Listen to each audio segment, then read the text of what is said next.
का मलबा देखने के लिए समुद्र के अंदर एक यात्रा पर गए, लेकिन अचानक इस पनडुब्बी का संपर्क कंट्रोल रूम से टूट गया और इसके बाद से इसका अब तक कुछ पता नहीं चला। उन्हें ढूंढने के लिए समंदर की गहराई में अब तक का सबसे बड़ा ऑपरेशन चल रहा है। पनडुब्बी को खोजने की सारी कोशिश नाकाम रही। 14 अप्रैल 1912 के दिन दुनिया का कभी ना डूबने वाला जहाज टाइटैनिक अटलांटिक महासागर के एक आइसबर्ग से टकराकर डूब गया, जिसमें हजारों लोगों की मौत हो गई। इस जहाज ने लोगों का इतना आकर्षण खींचा, साथ ही सरकार का भी इसने इतना आकर्षण खींचा कि 1912 में डूबने वाले इस जहाज को सरकार ने ढूंढने के लिए खजाने की तरह पैसा खर्चा किया।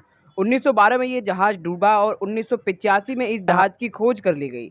अटलांटिक महासागर के पास के एरिया में 12,500 फीट गहरी नीचे ये जहाज का मलबा आज भी उपस्थित है और आने वाले कुछ सालों में ये मलबा पूरी तरीके से लुप्त हो जाएगा, यानी कि टाइटैनिक जहाज विलुप्त हो जाएगा। इन सभी को ध्यान में रख के 2021 में ओशन गार्ड नाम की एक पनडुब्बी कंपनी है जिसने कि टाइटैनिक जहाज के मलबे को दिखाने का टूरिस्ट ऑपरेशन शुरू किया, क्योंकि ये जहाज गायब हो जाएगा, इसलिए लोगों को इसका मलबा दिखे और टूरिस्ट के रूप में इसका यूज हो सके, इसलिए इस टूरिस्ट ऑपरेशन को शुरू किया गया। 2021 से 2023 के बीच में ओशन गार्ड की मदद से कई लोगों ने टाइटैनिक जहाज का मलबा भी देखा।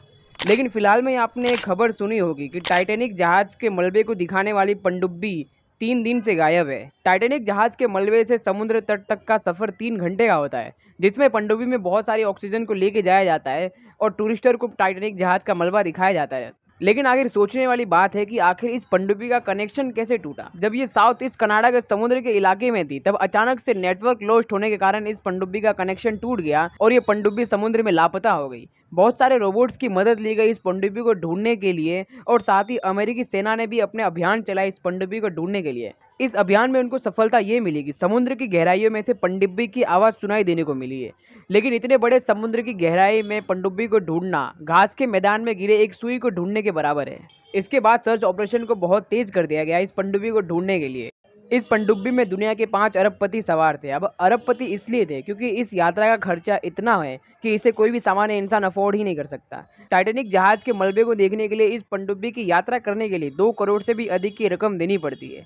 अब यहाँ पर मुसीबत की बात यह है कि क्योंकि इसमें ऑक्सीजन मात्र कुछ घंटों का ही रह गया है, जिसके कारण अमेरिकी नौसेना और कई रोबोट साथ ही टेक्नोलॉजीज के द्वारा इस पनडुब्बी को ढूंढने के लिए सर्च ऑपरेशन को तेज कर दिया गया है।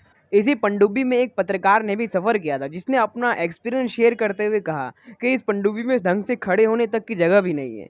साथ ही ये पनडुब्बी बहुत ही हार्ड मेटल से बनी हुई है, इसके लिए इस पनडुब्बी को तोड़ के बाहर भी नहीं निकला जा सकता है, जिसके कारण इसके अंदर सवार यात्रियों की जान का खतरा और भी ज़्यादा बढ़ जाता है।